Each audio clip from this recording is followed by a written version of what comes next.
Okay, hello and welcome to the presentation. We're just going to wait a few minutes here in case there's anyone running late before we get started. We'll probably start in about 2 or 3 minutes. Alright.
Okay, it's about 5 minutes after 1, so I think we'll go ahead and get started here. Hello everyone, how are you doing today? Welcome to our webinar. Our topic today, what every installer and integrator needs to know about cybersecurity. So we'll explain in a minute what the topic really entails, but let's check this out. This was a really interesting story that I found. Happened back in December, and I don't want to come right out of the gate with fear tactics, but this was a hack that occurred. Few folks across the country had their Ring security camera systems broken into. Ring is manufactured by Amazon, so you can go out and find this story, just search for Ring camera hack. And I usually like to start by playing a video of some kind, but frankly the video of this was too disturbing. Basically what happened was in this particular family's home, they had the Ring camera set up and the system was hacked into. And of course the Ring has a built-in microphone, so whoever this person was who was able to compromise their system was looking at the child's, I believe an 8-year-old daughter, looking at her bedroom and talking to her through the microphone and saying all kinds of horrible, creepy, disgusting things. So the point here, this is what we're trying to avoid. Don't let this be you. These security camera systems, alarm systems, home automation or building automation, these devices in many cases are pretty insecure, pretty poor security provided by the manufacturer. And there are some steps that we can take to mitigate this risk. So just briefly introduce myself. I am Tim West. I am the owner and founder of Green Mountain IT Solutions. We are an IT service provider company located right here in Colchester, Vermont. My contact information, here's my email, tim@greenmtnitsolutions.com. Please also visit our website, greenmtnit.com. And there is a contact us page there if you'd like to find my phone number, things like that. Alright, so let's talk. Let's go back actually to our title slide here. So the target audience today, I did send out invitations if you're watching this. Typically I'm dealing with small businesses across Vermont in a variety of different industries, but I'm sort of targeting my peers today. So when we say installers and integrators, we're talking about security camera installers, alarm system installers, audio-visual installers, some of your building automation, your home automation or smart home devices.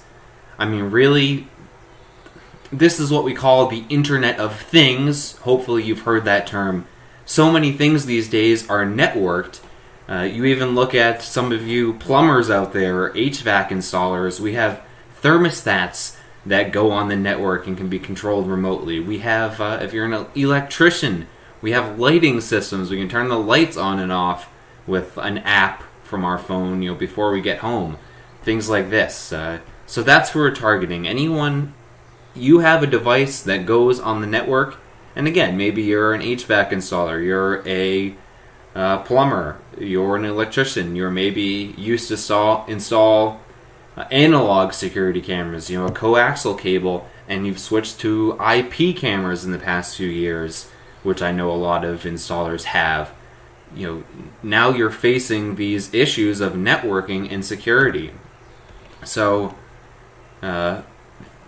these, I don't bring this up and do this presentation just out of thin air. This is something I've seen in the wild on my own clients' networks, on different job sites, doing some network installations. I've ran into installers in different industries. Oh, hey, I got my, I'm so-and-so, the electrician, can you put this controller on the network? Well, yes, I can, but not so fast. We've got to talk about a few things and make sure we're not going to get this network hacked on your account, frankly. So that's our threat that we're talking about. This new challenge of securing all these smart or IoT devices. So there's going to be two main phases in this webinar. Probably lasts about 45 minutes to an hour. Try and keep it relatively quick. So we'll go over some basic prevention steps, just kind of low-level stuff that you could do, start playing with today. And then we'll talk about some of the more advanced networking stuff as far as things that I promised in the presentation teaser and invitation I sent out. When we talk about blocking IP addresses by country and things like that, I'll show you how you can do some of that more advanced stuff and start to research that and learn how to do it. Last but not least, how can we create new revenue for our company with security, cybersecurity? Don't come into this and say, oh my gosh, this guy, he's telling me that all my systems are insecure, and now I'm going to have to do all this cybersecurity stuff and networking and firewalls, and oh my gosh, what a pain. No, I mean, that's the wrong attitude, frankly. You need to look at this as an opportunity where you come in on an installation and say, okay, Mr. Customer, hey, we've just installed this security camera and alarm system for you, but here's this hack that happened with Ring cameras last year, and I noticed that your network is just basic, hasn't been configured properly. We are offering a security package. You can offer it as an add-on or offer it as just a point of differentiation. If you're in there doing a bid or a quote and there's multiple competitors in there, you can say, all right, well, I'm ABC Security Company, has DEF security cameras. Oh, did he mention anything to you about cybersecurity in his bid? Okay. So, once again, what are we trying to prevent here? Here's another one, just an image I had to include. Kind of funny. Funny, but not funny. This is a real image from a security camera that was installed at a Sprint cell phone store and was broken into. So here's our little tagline, duh, Sprint sucks. What would your customer think if you installed some security cameras for them and they came in to see, you suck had been pasted across all of their cameras? This stuff really happens. I've heard about it nationwide. I've heard about it and seen it with my own two eyes in the local Vermont community. I should just pause to say here that mostly today I'm going to offer security cameras as an example. I've done a lot of security camera work in my previous job and also a few installations we've done as an add-on here at Green Mountain IT. So I'm going to mostly talk about security cameras, but this goes for any connected device, whether it's an alarm system, audio-visual, home automation, building automation, thermostats, electrical. All follows the same principle. So just know that. This isn't just security cameras. That's just going to be kind of my example. So it really happens. Yep, so here's our list again. All this different stuff. Here's a website, another thing I wanted to mention, just an example. Insacam.com. Pull it up here. This is a website that has 73,000 security cameras that have been broken into. Here they are right here. So, Glenwood Springs in Colorado. Looks like a theme park or something like that. Here you go. We're watching them right now. Their camera was not meant to be public, presumably. And there's all kinds of stuff. That was kind of an innocuous example, but there's people's homes, there's elevators and stuff in buildings. Pretty awful. Now, of course, Instacam.com, it wasn't one guy who sat there and manually hacked into 73,000 security cameras. Basically what they did is they had an automated bot or a crawler out there, just a computer program they created that searched across the entire internet to see if there are any cameras that were wide open, if there are any cameras that had the default password, admin password, if there's any cameras that had an old firmware, with a known bug that could be exploited, things like this. So once again, hopefully you are not listed, your camera installation is not listed on Instacam.com. And again, IoT, the Internet of Things, probably the term I'll use generally to describe these connected devices. In this day and age, I'm hearing about refrigerators that want to go online, everything becoming connected. And as more and more things, more and more devices and appliances become connected in our home, well, it becomes harder and harder to secure everything, and increases our attack surface, of course. That's part of our concern. Here is something that I didn't even happen. The news had not yet broke when I started doing this presentation. Actually, it was kind of uncanny. I started saying, hey, I'm going to do a presentation for integrators and installers, and then just a few days later, the news broke on this bug, this vulnerability, Ripple 20, that was discovered by a security research firm. Not going to go super deep in the details here, but basically Ripple 20 affected something called the Trek IP stack, which is used in a lot of these IoT devices. So industrial devices, power grid stuff from the electric company, medical devices, home devices, transportation. All this stuff is vulnerable to this new exploit that was found just last week. I actually wrote a post about this on my blog. Please go ahead and check it out. There's a link in the video description here if you want to read. You're going to have to click to view it on YouTube if you're viewing it on the blog. Or just search the blog for Ripple 20 and it'll explain what this is. So just another reason that these security cameras, alarms, smart home stuff, building automation may be vulnerable to attack or compromise. Let's talk briefly about just the risk to our business if we find ourselves in that worst case scenario where the customer system is hacked or broken into. Okay, number one, tangible risk, stuff that's going to cost us money. Well, probably the customer is going to want us to come in there and fix it for free, re-secure the system, regain control of it.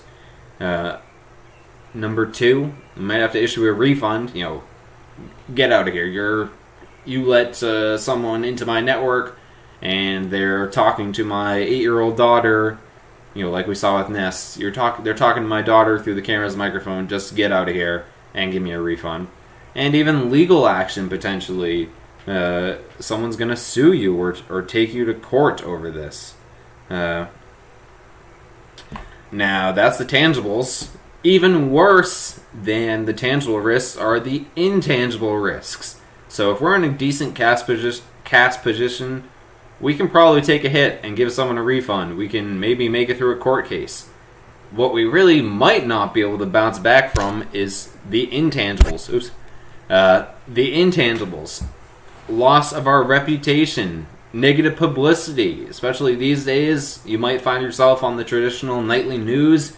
You might also find yourself on Facebook or social media. ABC security company involved in camera hack.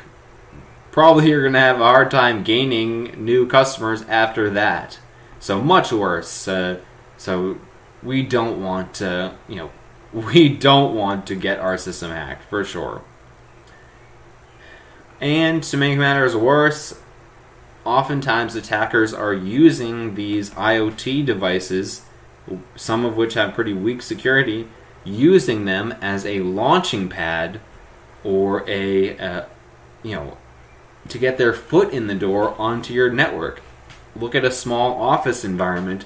If I'm able to break into the security cameras and things are not properly secured, not properly networked, not properly isolated, now I'm in the network and I can use the camera system as a launching pad to try and attack their computers, their servers, their credit card terminals, things like this, and worm around the network. So just a nightmare scenario. Alright, here's where we start to get into the meat of the presentation.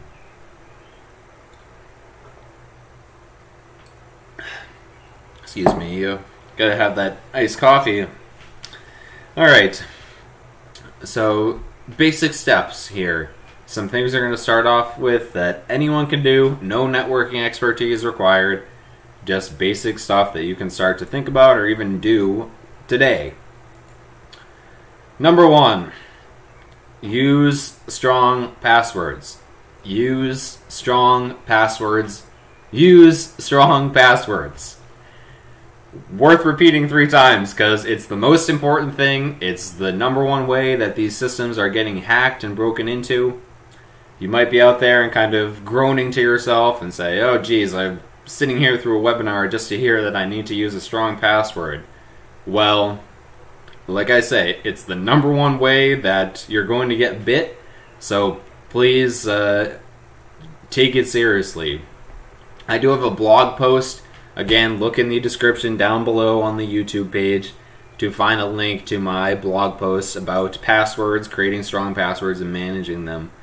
But number 1, don't use the default password. You look at a camera system or alarm system, typically you take the thing out of the box, the username and password to get in is going to be admin password, admin 123456, something like this. You would be shocked, absolutely shocked, by how many installers, we're not talking DIY, installers, professionals, who go in and leave the password as 123456 and open the thing up to the internet for remote access. That's how your camera ends up on Instacam.com and all the voyeurs out there are watching your customer. Okay? So use a strong password. A strong password, we need to use something that's long, something that's random. So don't use... I know this is another thing I see a lot. A lot of people will say, alright, well, we always use... the password is the customer's last name and then the numbers of their street address. Don't do that. It's too easy to figure out that, especially if I figure out one, now I know the pattern for all of your customers. Use something completely random. Don't use the company name. Don't use their dog's name. Don't use your name.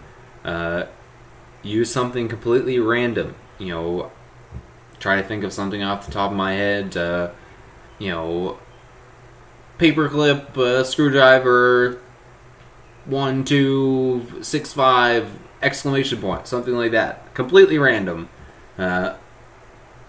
Now, you might be saying to yourself, how am I going to... I have all these random, long, confusing passwords out there. How am I going to keep track of this? I have 100 customers, 100 different installations I've done. How am I going to keep track of the password? The answer, use a password manager. In fact, if you're not using this just for your own passwords, something that you really need to look into.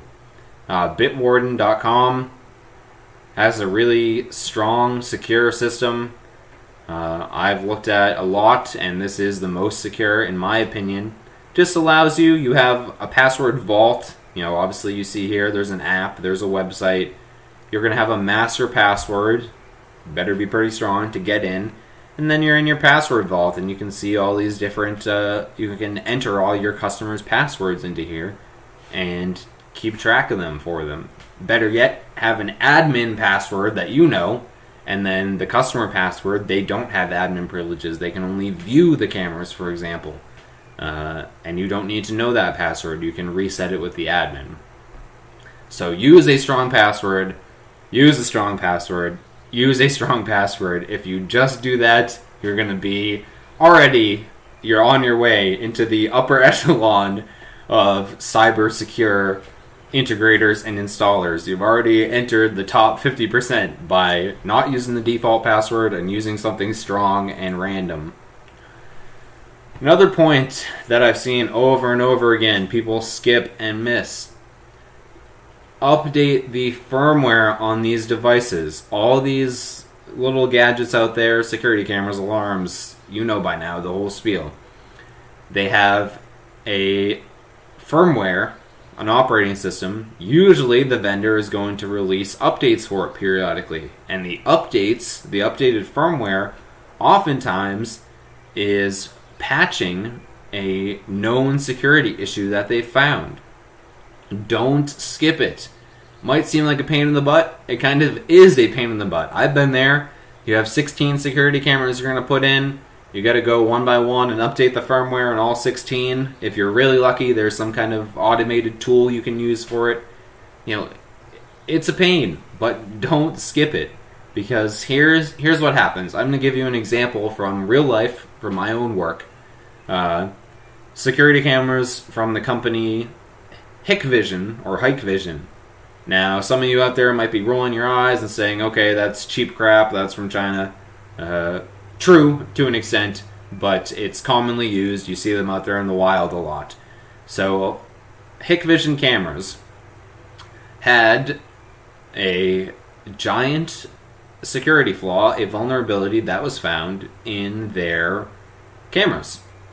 That made it completely trivial to break into the thing. They were also found, incidentally, to have a back door.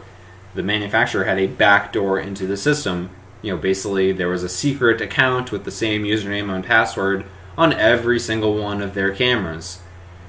So, this was discovered a few years ago, not too long ago, 2 or 3 years ago, I think. Well, here's what happens. Your supplier of Hikvision cameras, they buy 5,000 security cameras at once, let's say. Then they sit on the shelf. And you better believe that when it comes out that there's a security exploit for these cameras, the manufacturer releases a firmware update to fix it. You know, the warehouse, they do not open up 5,000 cameras and take them out of the box and update the firmware. It's on you to install the latest firmware on these devices when you are unboxing them and installing them. So always do this. Don't skip it. Seems so basic right out of the box. Update the firmware and use a strong password. Seems like kid stuff, but it's not. You do those two things, again, you're already rising to the top. You're in the top, you're in the top 40% of installers as far as security goes if you take the time to set a good password and update the firmware. Starting to get into some more advanced stuff here. This is why you come to this. Now maybe I'm going to tell you something that you really don't know. Maybe you didn't know about passwords and firmware updates, but let's talk here about UPnP, that's Universal Plug and Play, and cloud access. Alright, well, the cloud, we all know what that is at this point. You might have a cloud email, Gmail, or something like that is a cloud system. You've used a cloud file storage, like Dropbox, like SharePoint, like Google Drive. The cloud is great. I tell it to clients all the time when I see them. Put your stuff in the cloud. Well, here's one exception. Don't use the cloud on your installations of security cameras, alarms, and IoT devices. Do not use their cloud remote access solution. Oh, but it seems so easy. I just install my Ring camera and put it on the Wi-Fi, and then I log into my Ring account, and lo and behold, it's working. It just works right off. I don't have to go into the router and do any port forwarding. Don't have to do any networking. Too good to be true, okay? Two reasons to avoid the cloud here. Number one, my cloud storage, my cloud email, if those systems get hacked, which, by the way, they're a million times more secure, something like Gmail, Google Drive, Office 365, these systems are a million times more secure than a security camera system from a fly-by-night manufacturer over in China. But besides that, that camera, that alarm system, that smart thermostat, that's in my home network. If that gets broken into, someone has complete control over that device, then they can look around my house, they can mess with my heating or my electricity, and like we mentioned earlier, they can use that as a launching pad to spread out across the rest of my network. Okay? So don't use it. It's too good to be true. You look at things like Ring and Nest and stuff like that, some of these don't have any provision to manually set them up with a port forward. They only have cloud access. In that case, you need to preferably get a different kind of system, or if you must use the cloud access, set up two-factor authentication, also known as multi-factor authentication. What is 2FA? That means when I sign in to my Ring account, enter my password, I also need to have a second factor. Usually, you've probably seen this before on like a bank website or something like this. They're going to send you, okay, you entered your password, great. We've just sent you a text message with a 6-digit code, enter the code. And that's going to go a long way towards adding additional security. The other thing I'll mention with cloud access and universal plug and play, which by the way, UPnP, that's just like a way of automatically opening ports and setting up the network configuration automatically. Horribly insecure, just as insecure as it sounds, in my opinion. But in order to have cloud access, we need to allow outgoing access for our device, our camera or our IoT device. Okay? It's not going to work, UPnP or cloud access, without allowing an outgoing connection. So that thing, it can reach out into the cloud, but where else is it connecting to? We don't really know. If it's from a cheaper manufacturer or a manufacturer overseas, is that thing phoning home? Is it sending all of your video over to China? And by the way, it's not just Hikvision or other cheap manufacturers or people straight out of China. Remember, a lot of, you'd be surprised, even high-end or top-of-the-line brands are using chips in their devices that are manufactured in China. Even top-of-the-line brands, some of them, they have a huge engineering team for the lens on the camera, and they have two guys who don't know what they're doing and are horribly underpaid working on the software side of it, okay? So don't do this. I mean, this is where you're stepping above your competition. You're cut above the DIY. So we're going here. We're setting the filter out as we go through this presentation. You got a strong password. You've updated the firmware. You're not using cloud access or UPnP. Congratulations. You're in the top quarter. You're in the top 25% of the most cyber secure installers out there. Change the default ports on your devices. Here's an example here, good old Hikvision security camera. Let's take a look at an example. Hopefully you know what I'm kind of getting at here. You've set up port forwarding. This is just a networking concept of basically where do we find when we want to connect to this service on this device, where is it running at, okay? Don't use the default. Get in there and change the default, okay? Once again, it's a pain in the butt. You're going to do it for 16 cameras, but you're going to be glad you did it when you don't show up on instacam.com. Just for example, HTTPS. That is the protocol that makes websites work. So when you're able to open up Google Chrome, and type in https:// google.com, that's the protocol we're using. Same thing, oftentimes we can open up a web page here for our security camera, for our alarm system, and configure it there. HTTPS, by default runs on port 443.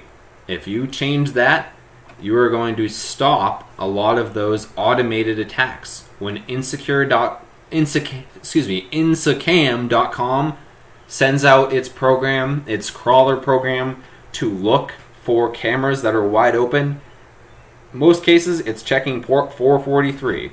If you change the port to port 6252, just something completely random, then the crawler is not going to waste its time scanning all 6,500 ports, or is it 65,000? It's not going to waste its time scanning every port. There's nothing running at port 443. Alright, forget it. On to the next one. We're looking for low-hanging fruit. Change the default ports on these devices. I'll talk more about that in the advanced section. And speaking of the advanced section, sorry, going to take a second here and sip on my coffee.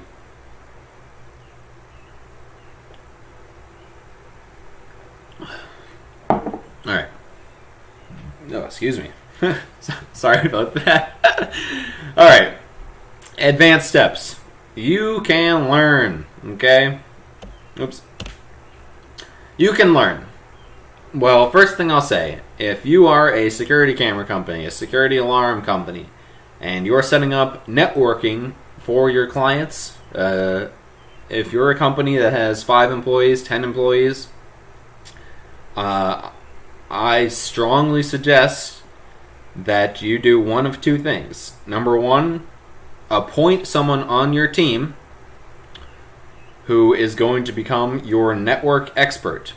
They don't have to have a degree in networking, but if you can take one person and they can take, go over to Vermont Tech or go to community college, go even online and take a Networks 101 course just to learn some of these basics of IP addresses, ports, opening port forwards, firewalls, things like this.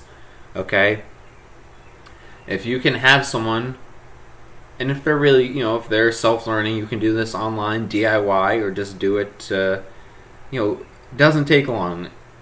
In a week, you can learn a lot about networking, enough that you need, that you're going to get through these advanced steps here. The other option, you don't want to devote your own in-house resources, partner with someone. Yeah, I'm throwing out a little plug here. I am available for this kind of thing. You want me to come in and network your installation or double, triple check that everything's secure, please contact me for that service. But it doesn't have to be me. You can find, if you have a computer or network provider already, you know someone who does this, partner with them and have them do it. It's going to be well worth it. Besides cybersecurity, once again, I don't say it to be mean or to be cruel, but I've seen it in the wild where I'm on a job site installing a network. You see the security camera guy come in, he's setting up the system, and he throws in those cameras fast because he's good at it, and then, okay, got to set up the networking, set up port forwarding, set up the app on the customer's phone so they can remotely access the system, and the guy is struggling with it, and he's wasting an hour, 2 hours, 3 hours setting this stuff up. So it just makes sense, dollars and cents, to have someone on your team. You can learn how to do this. So if you don't fully understand or fully grasp everything in this section, I'm going to try to make it as understandable as possible. This is just to give you an idea of what you might want to learn. I am going to post a replay of this presentation, okay? You can watch it back on YouTube, watch it as many times as you want, review all the slides, and make a checklist for yourself of what you have to practice with and learn. Or if you're in a rush, it will just give you a surface level idea of what is possible and maybe some weak spots that you have in your current setup. So number one, VLANs, virtual LANs. What does this mean? A virtual LAN, a LAN, a local area network, is just a small network that we have at a home or a business. It's the local network. So we have our computers on our office network. That's a LAN. We want to divide our network into more than one segment, more than one VLAN. Okay, so for example, if you have a guest network, that's going to be a VLAN that's separate and cannot reach anything on the staff network, okay? Always, always, always, always a fantastic idea to set up a dedicated VLAN for your camera system or your IoT devices. That way, number one, you're not slowing down the client's main office or home network with all your stuff. And God forbid your system does get hacked or compromised, the attacker is not going to be able to spread from the camera VLAN into the office network. Okay? So, firewall rules are heavily and closely related to VLANs. We might have a rule to block access from the guest network to the camera network. Okay? We might have a rule that allows the office network to access the camera NVR so they can watch the cameras, but they can't access every individual camera. And your incoming access, block incoming connections from outside the US, for example. That's something we're going to talk about in a minute here, how to do that. So here's what you need to do this, to pull this stuff off. If you get into some of these more advanced networking concepts, setting up a separate VLAN, blocking IP addresses based on their geographic location, you are going to need to get some kind of a decent router / firewall and some kind of a managed network switch. Stuff that you buy just off the shelf down at Best Buy is not going to cut it. The Comcast router, the Comcast box that they install for you, is not going to cut it, unfortunately. So once again, you can look at this. Don't look at it as a burden. It's really an opportunity. You know, hey, Mr. Customer, we've heard about a lot of hacks on security camera systems lately. We'd like to offer you, if you just want to make double sure that your system is completely secure from attack, we are offering this network package at a discounted rate for our installations. You don't have to use exactly these brands I mentioned here. Any firewall, any managed switch is fine. I just find that these two particular brands, the Netgate PFSense firewall and the Ubiquity Edge Switch managed switch, they're pretty affordable, they're stable, they're reliable, and best of all, they're a one-time cost. You look at a lot of your firewalls, and by the way, firewall, router, interchangeable. They're both the same thing or integrated into one box. So when I say router, I mean firewall and vice versa. Okay. Some of the other firewall brands you might have heard of, a SonicWall, a Cisco Meraki, a Fortinet. Okay, they're going to want a monthly fee or a yearly fee to keep your network running. These are both a one and done. Okay. So if you are just getting into networking, you're going to go take that Networks 1 course, you're going to buckle down and kind of figure this stuff out, how to secure your systems. Great place to start, great place to learn. Especially PFSense, very powerful, in my opinion, the best firewall operating system, most flexible. The other thing I'll mention briefly, these edge switches do have a PoE, okay? PoE. That's power over Ethernet. If you've installed IP cameras, things like that, you probably heard of that. That means that there's no need to plug your cameras into the wall or have a separate power box. They're going to be powered through the network cable from the switch itself. So these edge switches have PoE. Oftentimes, if you're installing a camera system, you're putting in a PoE switch anyways, so you might as well use one that's configurable to help secure the network. We're going to run through some examples here, and again, maybe you'll play the video back and teach yourself how to do it. Maybe you just want to get an idea of what's possible and start some ideas flowing in your head. But in any event, this is going to be our test network, our demonstration network for today. We have two VLANs, okay? The camera / IoT VLAN, a 192.168.1.0 network, and here is our home or business network, 192.168.2.0 subnet, okay? We have a pfSense router that'll show you how that works, controlling everything, and of course reaching out to the internet. So without further ado, let's take a look at our network here. We're going to start and set up some firewall rules.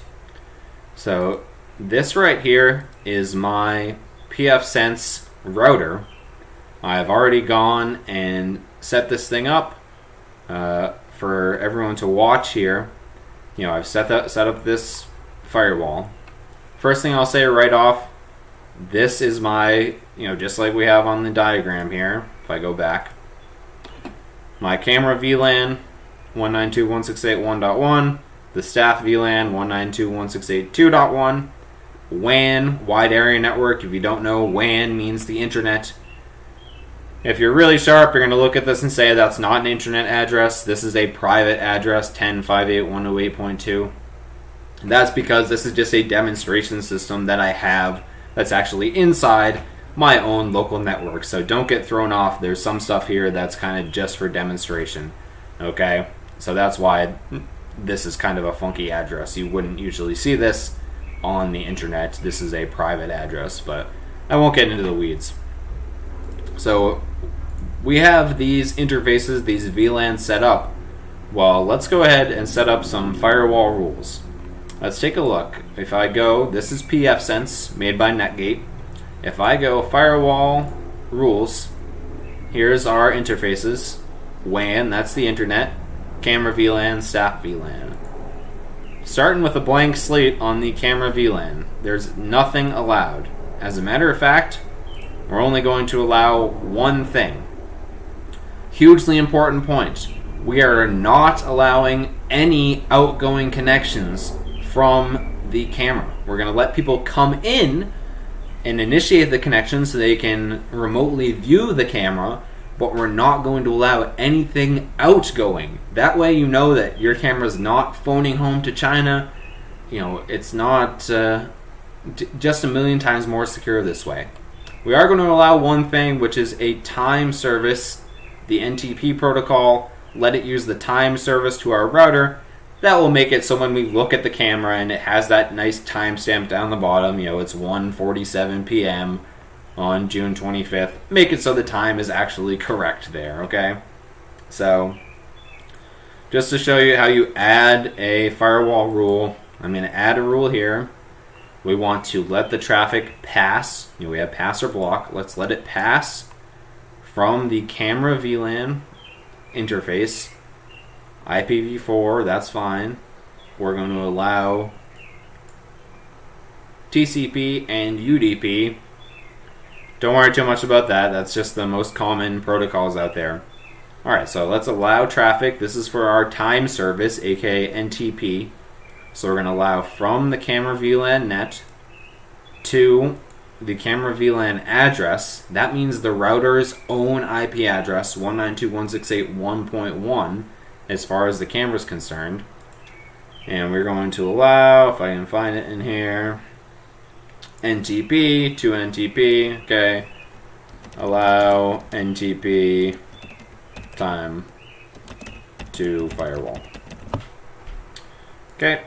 There we go. We've added our first firewall rule. Apply the changes.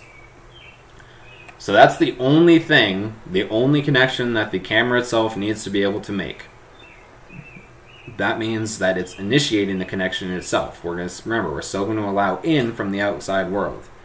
So that being said, let's let somebody in right now to view the camera remotely. What we need to do is set up a port forward to the camera. Let's look at aliases. Aliases, and again, I'm going fast here. A lot of this stuff might be kind of over your head, but you can play the video back earlier. I'm just trying to save time. But aliases, okay, that is a powerful feature. Basically just allows us to use a friendly name for a value. So here I've set up an alias called camera1, and the value is its IP address 192.168.1.15. That way, when I'm creating my firewall rules, I can just type in camera1, If I ever change the address for some reason, I can come in here and just change it at aliases instead of having to go through every single rule. I'm also creating a port alias for the camera port. Remember, by default, the port would be 443, or in this case, actually port 80 because it's not encrypted, plain HTTP, not HTTPS. I've gone ahead and changed it. Remember, don't use the default port. I've changed it to port 8936. Completely random. Means nothing. And that way, people aren't going to be able to come and find me and try and break into my camera. They might still find me if they're really determined and they're scanning every port. But they're not going to find it as easily as if it was at the default. Everyone knows about port 80. So we want to forward port 8936 to the camera. So right now, if I try and get to my camera, I'm going to enter my internet address, port, what was it? Port 8936. Alright. Nothing. There's nothing going on. So let's set up the port forward. And to set up a port forward in pfSense, you go Firewall, NAT, that means Network Address Translation. Once again, don't sweat that for now. Let's add a port forward, okay? Interface. In most cases, WAN is specified. That's coming in from the internet. So yes, that's what we want. TCP is fine. In most cases, TCP is specified. Destination is always going to be the WAN address. That's what we're typing in to get to it. Port range. Remember, we set up an alias, camera ports. Note that we could have a range here. In this case, we're just doing the same for from and to because it's only one port. The redirect IP is the camera's IP, 192.168.115. Redirect port, camera ports, okay. Description, allow camera access. There we go. So we've set up this port forward. Also note when we go Firewall Rules, WAN, automatically it's created a firewall rule for us that's allowing this to pass through the firewall from the internet to make the port forward work. I'm going to put that at the top of the list. Notice I just drag it to the top and hit save because we want that rule to override the rest. We want to make sure it works, it's not blocked. Incidentally, these two rules are allowing anything in from the outside. You will not have those on your own setup. These are for demonstration only because my setup is inside a local network. Okay, so we've set it up, we forwarded the port, the firewall rule has been added. Let's see if we can't go ahead and access it. So I'm going to enter my internet address, 10.58.108.2, port, whatever it was, I can't remember. That's good, it's a random port, 8936. Port 8936. Should be HTTP actually. Alright, there it is. So we're into the camera. Let's just log in, take a quick look. And okay, we're in our camera here. So port forwarding is working. Next thing we want to do, we're back here, Firewall Rules, Staff VLAN. Well, the staff, we're going to make a rule so that the staff can only access one host on the camera VLAN. It can only access the camera itself. Outgoing connections are allowed from the staff. If we didn't have these rules here to allow outgoing, then we wouldn't be able to get to the internet from our computers. That's in contrast to the camera. We don't want the camera to be able to reach out to the internet, okay? So let's set up some rules.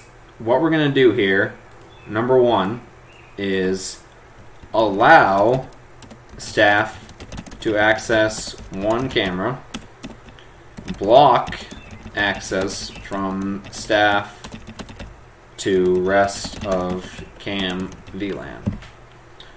This would be useful, for example, make pretend that it's not the camera, but it's the NVR, it's the recording box for the camera. We could allow the staff to just access that IP, but not to access the rest of the camera network. So they can get to the box, the recorder, and view all the camera streams, but they cannot get into each individual camera itself. Okay, hope that makes sense. So I'm going to add a rule here. Staff. Now let's go over here just so I can show you. Let's go diagnostics. Ping. We're going to try to ping 192.168.115 from the staff. Actually, I think it is going to work here because we've allowed everything. Let's see. So it did work. The ping responded. So let's block from the staff VLAN, let's say all addresses, all protocols from the staff VLAN. We should actually say any here. This is fine. To the camera VLAN. And we'll say block access to camera VLAN. Let's try our ping now. This should be at the top of the list because the rules match in order from top to bottom. So if this is below my rule to allow outgoing to anywhere, then that rule is going to be meaningless. So I need to have it at the top. Let's see if this ping works now. Still might, not sure. Yeah, it did work, but that's only because it's coming from the router. So if I had a computer on my staff network, it would not be able to access the camera network. Well, let's allow them to access the one camera, 192.168.115. Create another rule. This time we're going to do pass, okay? Only exactly what we need, which is IPv4 TCP from the staff VLAN to the camera port HTTP. Nope, actually I changed it. Remember, I tricked myself. It's not the default. It's the camera port, that 8536 or whatever it was. Camera ports, okay. Description, allow camera 1 access. Oops. Allow camera 1 access. And again, we want that at the top of the list. So, save, apply. Now, if a connection comes, the staff try to access the one camera, it's allowed. They try to access anything else on the camera network, it's blocked. So see how it flows in order from top to bottom. Alright. This is where we're going to get into the good stuff. The moment you've all been waiting for. Geo-blocking. Probably the most powerful thing that we're going to do today. We've already gone a long way by not allowing any outgoing connections from the camera network. In fact, I gotta finish my coffee for this. I know we're running a little long on time, but we are truly almost done. Anyways, this is the best part. So right now, I forwarded the port, so no outgoing connections are allowed from the camera. An incoming connection is allowed on port 8936 to get to the camera from the outside. Now, problem with that, anyone on the outside can get in. That includes any country, that includes places like China and Russia, who are known for hosting a lot of hackers. Their laws are not very good when it comes to this kind of stuff, and that's especially China. If the device was made in China, can get pretty ugly, especially if there's a back door in there, things like this. So what we need to do to block by country is go out and get the PF Blocker NG package. It's free. By the way, did I mention that this is free to do? Great, you need a free account. We'll talk about that in a second. So I need to go System, Package Manager, Available Packages, okay. It's called PF Blocker NG. By the way, there's a link in the YouTube description to a great guy, Tom Lawrence, on YouTube who has a great in-depth video on setting this up if you get lost. But I'm going to install pfblocker ng, okay? Sit back and wait a second while it goes ahead and installs the package. Alright, success. So now, if I go firewall, now I have a new entry on the tab, pfblocker ng. First thing I want to do is enable it. By default, it's going to update it every hour. That's perfectly fine. We'll leave that. All these defaults are fine. Okay. Geo-IP settings. Geographic IP. That's what we need to block China, Russia, anyone outside the US. Well, you need to go out and get a license key from MaxMind. There's a link to MaxMind in the description. Also, right here, the link to register. Sign up. Completely free. I've signed up. They're not going to call you or anything like that with a sales pitch. Go out and get the license key. Please do not use my MaxMind license key. I'm going to show it here on screen. I'll probably delete this and make a new one afterwards. But go out and get the key and just copy, paste it in there. And that's it. You're in. Inbound rules. That means inbound, of course, connections coming in from the outside. Here it's going to be WAN, our internet connection. We want to block it. Outbound, I don't recommend using outbound. It's really not necessary. Remember, for our cameras, our firewall rules have blocked all outbound anyways. So the rest of this stuff, just leave it as is. I'm gonna hit save. So now my license key is in there. You know, maybe it's gonna take a minute to update here. That's fine. Yeah, there's my license key. So now I'm going to go over to update. We've signed up for MaxMind. Now we need to pull all this stuff down from MaxMind. So I'm just going to run the update here. Okay, it's running. Pretty small, 4 megs, just actually pretty big for just a list of addresses, but it's grabbing it. Oops, failed to download. Didn't like my key. You know what, let me try this other key just for example here. Say save.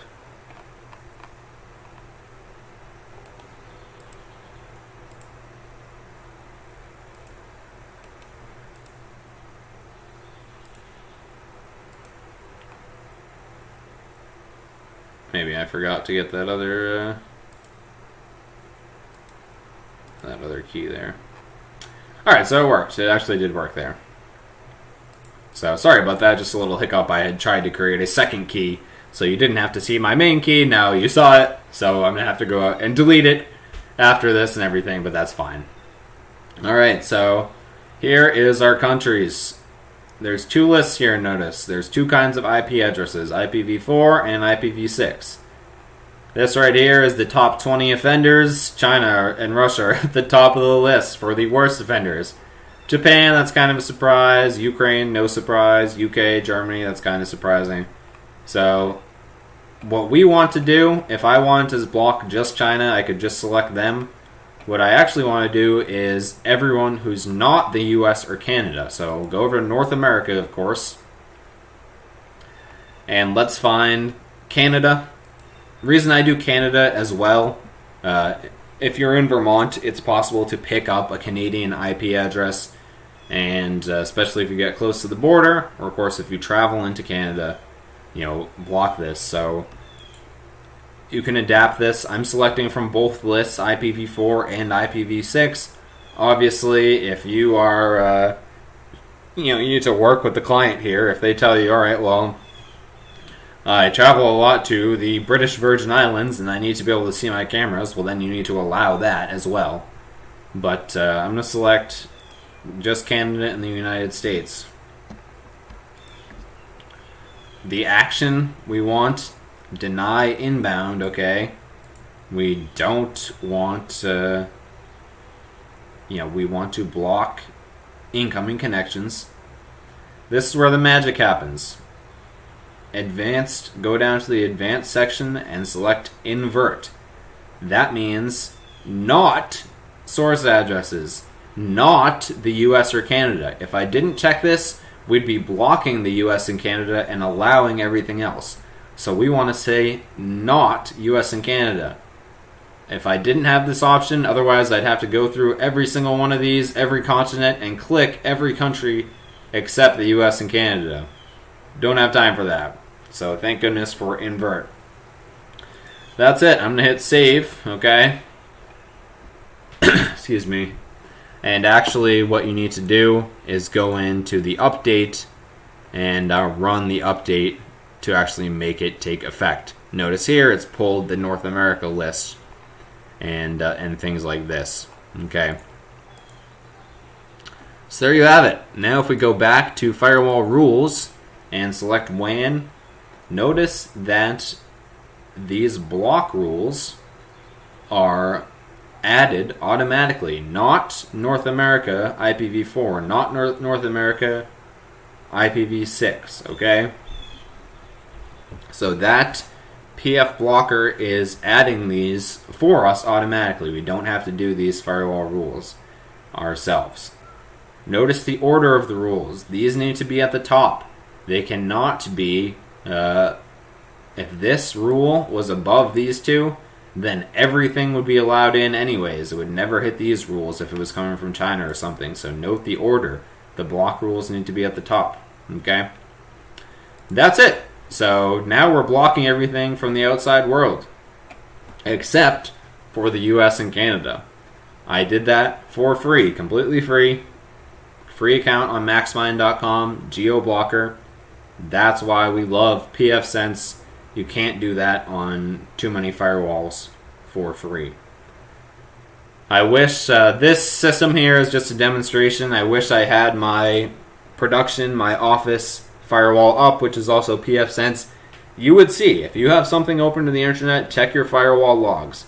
You are going to be getting hammered by Russia, by China, by things like this, okay? So this goes a long, long way towards stopping those automatic attacks. Not to say that there aren't malicious people in the US and Canada. There are. Even look at someone like Hikvision or a Chinese company might have bought or rented a server in the US that they can use. So it's not 100% perfect, but it goes a long, long way. The last thing I'll mention really quick here, and we are over time, is, two more things, I guess. Hang in there. 5 more minutes. Okay. UPnP, Universal Plug and Play. So we have disallowed outgoing connections from the camera.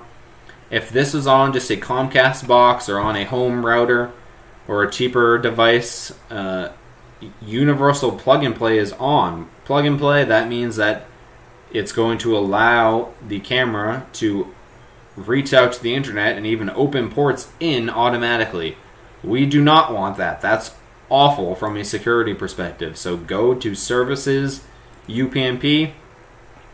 Thank goodness on pfSense it's off. It's not enabled by default. Just go in here and make sure it's not on. If you're doing something on your home network where you need it, you can turn it on just for your home VLAN and keep it off for that camera. Okay? There you go. So what we've done here, just in summary, okay, no outgoing for camera, only incoming from US and Canada,